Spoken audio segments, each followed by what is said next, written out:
रथसप्तमी. मासिक बैठकीत घेत आहोत. आजच्या मासिक बैठकीमध्ये आपण उद्या येऊन घातलेला 26 जानेवारी प्रजासत्ताक दिवस आहे, मकर संक्रांत, त्यानंतर रथसप्तमी आणि वसंत पंचमी यापैकी कोणत्याही विषयावरती आपण इथे आपलं सादरीकरण करायचं आहे.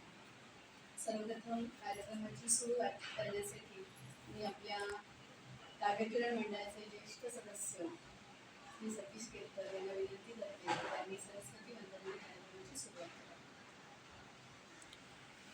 रथसप्तमीबद्दल आपण ऐकतोय. रथसप्तमी या सणाबद्दल ते सांगतायत.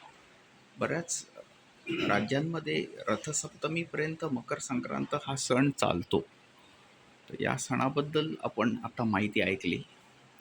आपण कार्यक्रमात आहोत आणि हा कार्यक्रम आपण जवळून पाहतोय.